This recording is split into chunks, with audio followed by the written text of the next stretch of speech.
Nabi Syu'aib alaihissalam. Nabi Syu'aib adalah keturunan Nabi Lut. Beliau diutus ke negeri Madian untuk menginsyafkan penduduknya yang durhaka kepada Allah Subhanahu wa Ta'ala. Mereka menyembah berhala, menipu, mengurangi takaran timbangan, merampok, dan banyak lagi yang mengerjakan perbuatan-perbuatan maksiat lainnya. Pernah suatu ketika seorang kakek membeli sekarung gandum untuk keluarganya. Sampai di rumah, kakek itu kecewa karena gandum yang ia beli mereka ganti dengan pasir. Ya Allah, Engkau maha mendengar doa hamba-hambamu yang terzolimi. Utuslah seorang nabimu yang memperbaiki akhlak kaum Madian yang bejat, agar kami tidak lagi tertindas seperti sekarang. Begitulah doa kakek itu. Dengan sabar Nabi Syu'aib berdakwah kepada kaum Madian.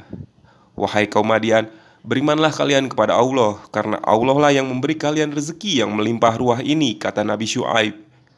Kaum Madian tidak mendengarkan ucapan Nabi Syu'aib, mereka meninggalkannya. Nabi Syu'aib pun meninggalkan kaum Madian. Ia pun pergi menemui pemimpin kaum Madian.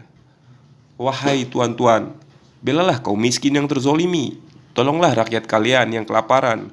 Hukumlah para pedagang yang mengurangi timbangan. Apabila kalian menjalankan itu semua, rahmat Allah akan turun kepada kalian, ucap Nabi Syu'aib. Hai Syu'aib, hentikan dakwahmu kepada kaum Madian, atau kamu dan pengikutmu akan kuusir dari negeri ini, ucap pemimpin kaum Madian dengan emosi. Lalu Nabi Syu'aib mendatangi para pedagang di pasar. Wahai saudaraku, berlakulah adil dalam jual beli. Janganlah kalian mengurangi timbangan, karena Allah tidak menyukai orang yang tidak berlaku adil, ucap Nabi Syu'aib. Para pedagang pun tidak mendengarkan nasihat Nabi Syu'aib. Perbuatan kaum Madian dalam berbuat maksiat semakin berani. Mereka pun tidak segan-segan menyiksa pengikut Nabi Syu'aib. Harta benda mereka dirampas dan dipaksa kembali menyembah berhala. Tidak hanya itu, rumah-rumah mereka dihancurkan. Nabi Syu'aib yang melihat ini mencoba untuk memperingati. Wahai kaum Madian, hentikan perbuatan kalian terhadap pengikutku. Allah akan menurunkan azab kepada kalian, karena kalian termasuk orang yang berbuat zolim, ucap Nabi Syu'aib. Kaum Madian pun menentang ancaman yang dikatakan Nabi Syu'aib.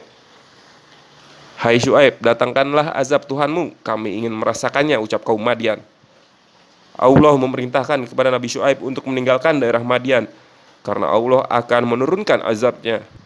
Kaum Madian bergembira karena menganggap telah berhasil mengusir Nabi Syu'aib dan pengikutnya. Tidak lama kemudian Allah menurunkan azabnya kepada kaum Madian berupa awan hitam yang menyelimuti seluruh wilayah itu.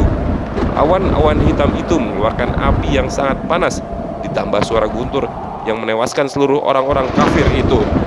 Negeri Madian dalam sekejap hancur lebur.